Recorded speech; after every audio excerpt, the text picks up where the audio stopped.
কঠিন দিনে ছেলে তার মাকে চিনবে না, মা তার সন্তানকে চিনবে না, বন্ধু আরেক বন্ধুকে চিনবে না, কেউ কাউকে চিনবে না। ও মুসলমান, সেদিন স্বামী বলবে দুনিয়াতে আমার কোনো বউ ছিল না, স্ত্রী বলবে দুনিয়াতে আমার কোনো স্বামী ছিল না, মা বলবে আমার কোনো ছেলে মেয়ে কেউ ছিল না, একা ছিলাম।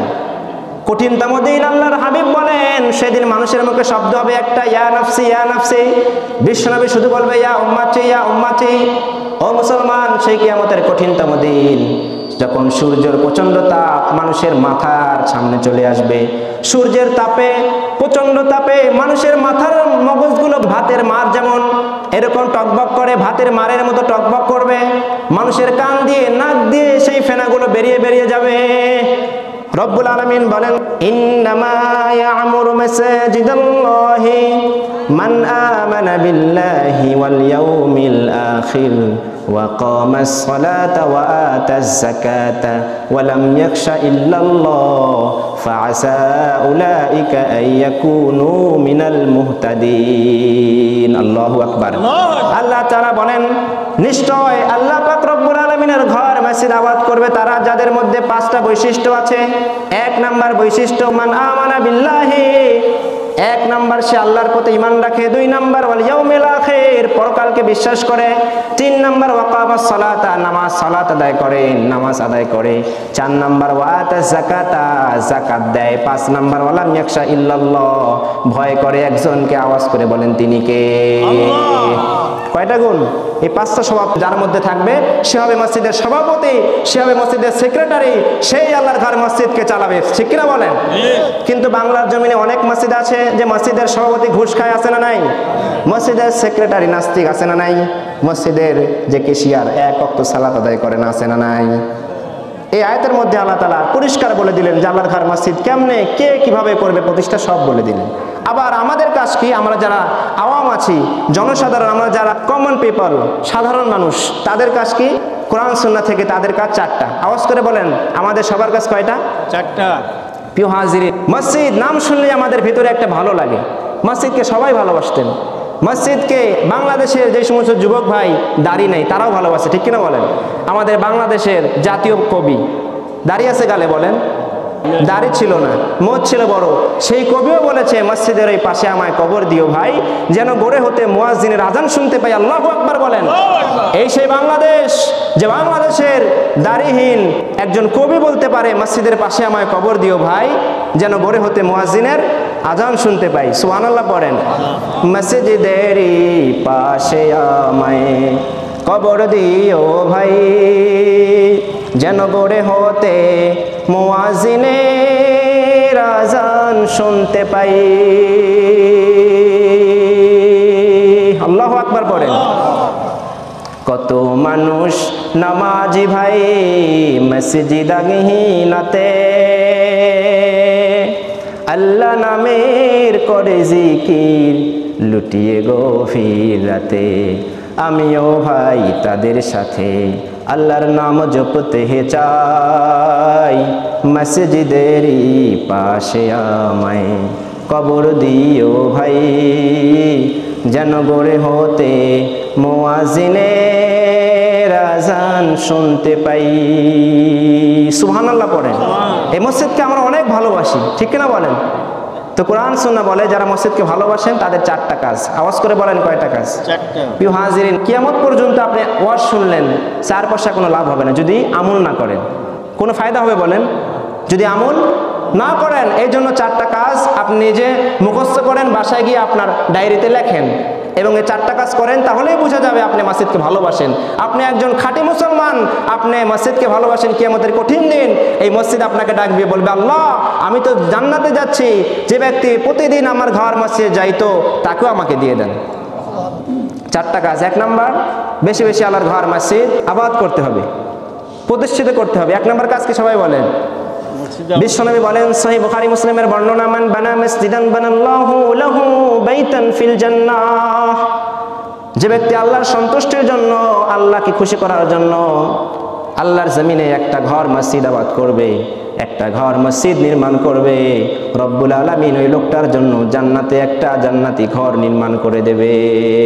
সুবহানাল্লাহ পড়েন। আল্লাহর হাবিব বিশ্বনবী উনি যেখানেই যেতেন সর্বপ্রথম উনি আগে মসজিদ ঠিক করতেন, ঠিক কিনা বলেন? বিশ্বনবী যখন মক্কা থেকে মদিনায় হিজরত করলেন, প্রতিমধ্যে বিশ্বনবী সালাত আদায় করলেন। বিশ্বনবী সেখানে একটা মসজিদ নির্মাণ করেছিলেন, ইতিহাসের পাতায় আজকে বলা হয় মসজিদুল কুবা, ঠিক কিনা বলেন? মসজিদে কুবা। আল্লাহর হাবিব বলেন, যদি কোনো ব্যক্তি মসজিদে কুবায় সালাত আদায় করে 2 রাকাত, রব্বুল আলামিন তার আমলনামায় একটা উমরা করলে যেই সওয়াব সেই সওয়াব দিয়ে দেবেন। ও মুসলমান, বিশ্বনবী যখন মক্কা থেকে মদিনায় হিজরত করে গেলেন, মদিনায় যাওয়ার পরে উনি আরেকটা মসজিদ নির্মাণ করলেন। মসজিদের নাম ইতিহাসের পাতায় মসজিদে নববী। মসজিদের নাম কি? আল্লাহর হাবিব বলেন, যদি কোনো ব্যক্তি মসজিদে নববীতে 2 রাকাত সালাত আদায় করে, সে যেন 50,000 রাকাত সালাত আদায় করলো। সুবহানাল্লাহ পড়ে। এজন্য আমি আপনি বিশ্বনবীর উম্মত হিসেবে যেখানে যাব সর্বপ্রথম মসজিদ প্রতিষ্ঠিত করব, নির্মাণ করব। কিন্তু আমার তো টাকা নাই, পয়সা নাই, লক্ষ কোটি কোটি টাকা, মিলিয়ন বিলিয়ন টাকা নাই, ঠিক কিনা বলেন? এই জন্য আমাদের কাজ বেশি বেশি আল্লাহর ঘর মসজিদে দান করেন, সদকা করেন। বেশি বেশি কি করবেন? গোপন দান করবেন। কি দান করবেন? বক্তা সাহেব বলতে হবে যে অমুক লোক 5,000 টাকা দান করছে, লিল্লাহে তাকবীর, এরকম। আপনি গোপনে রাত্রি বেলায় দিনের বেলায় কেউ দেখে না, আল্লাহ দেখেন, ওই সময় গিয়ে 1,000 টাকা দান করেন। আর একজন বক্তার মুখে স্লোগান দিয়ে 1 লক্ষ টাকা দান করলেন। দুইটা যদি আপনার নিয়ত খারাপ হয় তাহলে 1 লক্ষের চেয়ে ওই 1,000-এর পাওয়ার বেশি। প্রিয় হাজিরিন, এই জন্য যখনই সময় পান বেশি বেশি আল্লাহর ঘর মসজিদ দান করেন। কম বেশি আপনার সাধ্য মতে। আপনি গরিব, আল্লাহর ঘর মসজিদে 1,000 টাকা দান করেন। আপনার অনেক টাকা দিয়েছে আল্লাহ, আপনি সেখান থেকে প্রতি বছর 50,000 টাকা নির্দিষ্ট করেন, আল্লাহর ঘর মসজিদে দান করেন। আল্লাহ আমাদের বেশি বেশি আল্লাহর ঘর মসজিদে বেশি বেশি দান করা তৌফিক দান করেন। সবাই বলেন আমিন। প্রিয় হাজিরিন, 2 নম্বর কাজ আল্লাহর ঘর মসজিদে এসে জামাতের সাথে সালাত আদায় করা। 2 নম্বর কাজ কি? আপনি প্রতিদিন আল্লাহর ঘর মসজিদে 1,000 করে টাকা দান করলেন। যখন আপনার থেকে টাকা চাওয়ায় আপনি আল্লাহর ঘর মসজিদে দান করলেন, কিন্তু সালাত আদায় করেন না, কি লাভ বলেন তো? এত টাকা দিচ্ছেন, এত মসজিদ সুন্দর, এত টাইলস, এসি মসজিদ, কিন্তু মসজিদে শূন্য, মুসল্লি নেই, কি লাভ বলেন তো? হায় আফসোস, বিশ্বনবীর যুগে মসজিদ ছিল ভাঙা, বৃষ্টি আসলে মসজিদ ভিজে যেত, মসজিদের টাইলস নাই, কিচ্ছু নাই, কাদায় মসজিদ জর্জরিত হয়ে যেত। সেই মসজিদের মুসল্লি ছিল পাকা, মুসল্লি ছিল স্বর্ণের, ঠিক কিনা বলেন? এক একটা মুসল্লি ছিল সব জান্নাতি মুসল্লি। আর এখন গোটা বিশ্বের মুসলিম তাদের যেগুলো মসজিদ টাইলসে মসজিদ, ঠিক কিনা বলেন? টাইলসে মসজিদ, এসি মসজিদ, এয়ার কন্ডিশন, মসজিদে গেলে মনে হয় জান্নাতে ঢুকলাম, কিন্তু দেখা যায় মসজিদ 2 তলা, পুরা মসজিদ মিলে 1 কাতার মানুষ নেই, ঠিক কিনা বলেন? এগুলো কিয়ামতের আলামত। মসজিদ সুন্দর কিন্তু মানুষের ভিতরে সুদখোর, ঘুষখোর। অনেক মসজিদের মুয়াজ্জিন পর্যন্ত সুদের সাথে আছে, ঠিক কিনা বলেন? আবার মসজিদের ইমাম, সে দেখা যায় জমি কট রাখে। জমি কি রাখে বলেন তো? বন্দুক রাখে। জায়েজ আছে এটা বলেন? আপনি কট যদি রাখেন, ওই সেই জমি থেকে আপনি কোনো ফায়দা নিতে পারবেন না, উপকার হাসিল করতে পারবেন না। বড় আফসোস, অনেক মসজিদের ইমাম পর্যন্ত জমি কট রাখে। এগুলো সব কিয়ামতের আলামত। আল্লাহ আমাদের সবাইকে আল্লাহর ঘর মসজিদে দান করে বেশি বেশি আল্লাহর ঘর মসজিদে সালাত আদায় করা তৌফিক দান করে। সবাই বলেন আমিন। অনেকে দেখা যায় জ্ঞান পাবি মানুষ সমাজের মধ্যে, অমুক পীরের মুরিদ, 1 ওয়াক্ত আল্লাহর ঘর মসজিদে আসে না, নামাজ পড়ে বাসায়, আসে না নাই বলেন? আল্লাহর হাবিব বুখারী মুসলিমের বর্ণনায় বলে, আমার ইচ্ছা হয় ওই লোকটা কেন আল্লাহর ঘর মসজিদে আসে না, তার ঘরকে মনে হচ্ছে সে ভালোবাসে। আমার ইচ্ছা হয় আমি কিছু যুবককে বলি, আমি সালাত আদায় করি আর বলি তোমরা যাও দেখো যারা আল্লাহর ঘর মসজিদে না এসে বাসায় সালাত আদায় করে তাদের আগুন, তাদের ঘর বাড়ি আগুনে জ্বালিয়ে ছারখার করে দাও। কিন্তু তাদের ঘরে আছে ছোট ছোট বাচ্চা, তাদের আছে ওয়াইফ, তাদের বিবি, তাদের তো কোনো দোষ নাই। তাদের জন্যই আমি ওই লোকটার বাড়ি ঘর আগুনে ছারখার করে দিচ্ছি না। প্রিয় হাজিরিন, আল্লাহর হাবিব বলেন, সহিহ তিরমিজির বর্ণনায় আসছে যে সালাতুল জামাত আফদাল মিন সালাতিল ফাদ বি 27 দারজাত। একা নামাজ পড়লে যেই সওয়াব, জামাতের সাথে সালাত আদায় করলে তার চেয়ে 27 গুণ সওয়াব বেশি। তাহলে আপনি যদি জ্ঞানী হন, আপনি কখনো বাসায় সালাত আদায় করবেন? মসজিদে এসে সালাত আদায় করবেন। 3 নম্বর কাজ আল্লাহর ঘর মসজিদকে ভালোবাসা, তার সাথে একটা ভালো সম্পর্ক রাখা। 3 নম্বর কাজ কি বলেন? ভালো সম্পর্ক রাখা। আমরা জানি বুখারীর বর্ণনায় আসছে, কিয়ামতের কঠিন দিন কেউ কাউরে চিনবে না। কিয়ামতের কঠিন দিনে ছেলে তার মাকে চিনবে না, মা তার সন্তানকে চিনবে না, বন্ধু আরেক বন্ধুকে চিনবে না, কেউ কাউকে চিনবে না। ও মুসলমান, সেদিন স্বামী বলবে দুনিয়াতে আমার কোনো বউ ছিল না, স্ত্রী বলবে দুনিয়াতে আমার কোনো স্বামী ছিল না, মা বলবে আমার কোনো ছেলে মেয়ে কেউ ছিল না, একা ছিলাম। কঠিনতম দিন। আল্লাহর হাবিব বলেন, সেদিন মানুষের মুখে শব্দ হবে একটা, ইয়া নাফসি ইয়া নাফসি। বিশ্বনবী শুধু বলবে ইয়া উম্মতি ইয়া উম্মতি। ও মুসলমান, সেই কিয়ামতের কঠিনতম দিন যখন সূর্যের প্রচন্ড তাপ মানুষের মাথার সামনে চলে আসবে। সূর্যের তাপে, প্রচন্ড তাপে মানুষের মাথার মগজগুলো ভাতের মার যেমন এরকম টকবক করে, ভাতের মারের মতো টকবক করবে। মানুষের কান দিয়ে, নাক দিয়ে সেই ফেনাগুলো বেরিয়ে বেরিয়ে যাবে। চিন্তা করেন কি কঠিন মুহূর্ত হবে। মানুষ শুধু বলবে ইয়া নাফসি ইয়া নাফসি।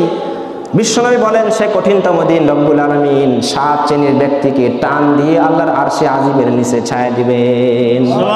আল্লাহ সেদিন আমাদের সবাইকে তুমি আরশে আজিমের সেই ছায়াতলে বসার তৌফিক দান করেন। সবাই বলেন আমিন।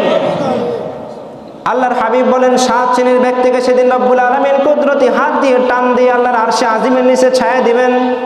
তার মধ্যে 1 নাম্বার ব্যক্তি হলো রাজুলুন কলবুহু মুআল্লাক বিল মাসাজিদ। ওই মুমিন যার হৃদয় সব সময় আল্লাহর ঘর মসজিদের সাথে লেগে থাকে। সুবহানাল্লাহ বলেন। সে যেখানে যাও না কেন আল্লাহর ঘর মসজিদের প্রতি একটা অ্যাটাচমেন্ট, একটা ভালোবাসা, একটা মহাব্বত তার থাকে। যেখানে যাক না কেন তার ভালোবাসা থাকে। সে এখান থেকে যদিও যাচ্ছে গাবতলী, বাগবাড়ি যাচ্ছে, বগুড়া যাচ্ছে, যাওয়ার পরে যখন সালাতে রক্ত আসে তার ভেতরে একটা কাজ করে, কোথায় মসজিদ, কোথায় মসজিদ। এটা হচ্ছে পাক্কা মুমিন। আল্লাহ আমাদের সবাইকে এরকম মুসলমান হওয়ার তৌফিক দান করে। সবাই বলেন আমিন। প্রিয় হাজিরিন, 4 নাম্বার কাজ আল্লাহর ঘর বেশি বেশি মসজিদ সাফাই করা, পরিষ্কার করা। 4 নাম্বার কাজ কি সবাই বলেন? আল্লাহ তাআলা বলেন ওয়া আন তাহিরা বাইতিয়া লিত-তাইফিনা ওয়াল আকিফিনা ওয়ার রুকআইস সুজুদ। আল্লাহু আকবার।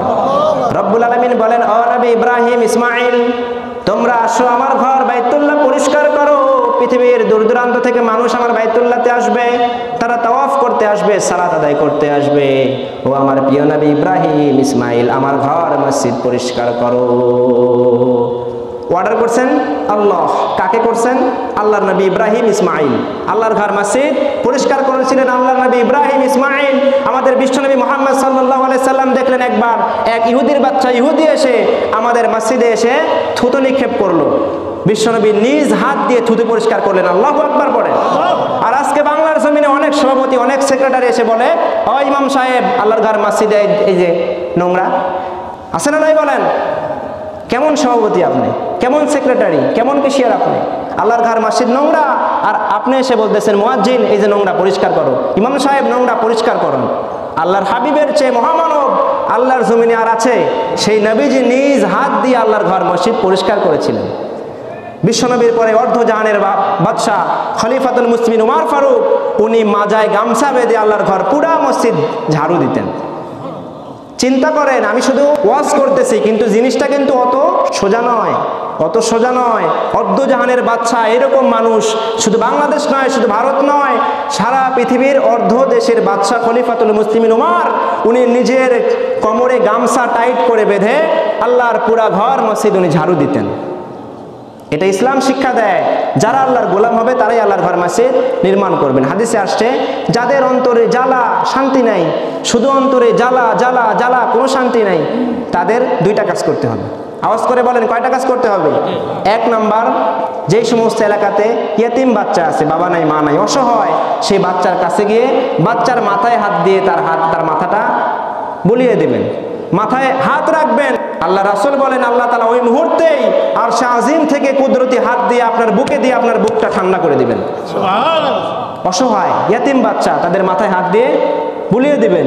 2 নাম্বার কাজ করবেন, আপনার ভিতরে শান্তি নাই, অশান্তি ভাব করতেছে, মুহূর্তেই আপনার এলাকায় যেখানে আছে আল্লাহর ঘর মসজিদ সেখানে যাবেন, ঝাড়ু নিয়ে পুরো ঘর মসজিদ ক্লিন করবেন, পরিষ্কার করবেন।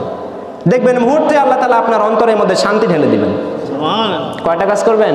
2টা। ইয়েতিম বাচ্চার মাথায় হাত দিবেন। 2 নাম্বার, আল্লাহর ঘর মসজিদ পরিষ্কার করবেন।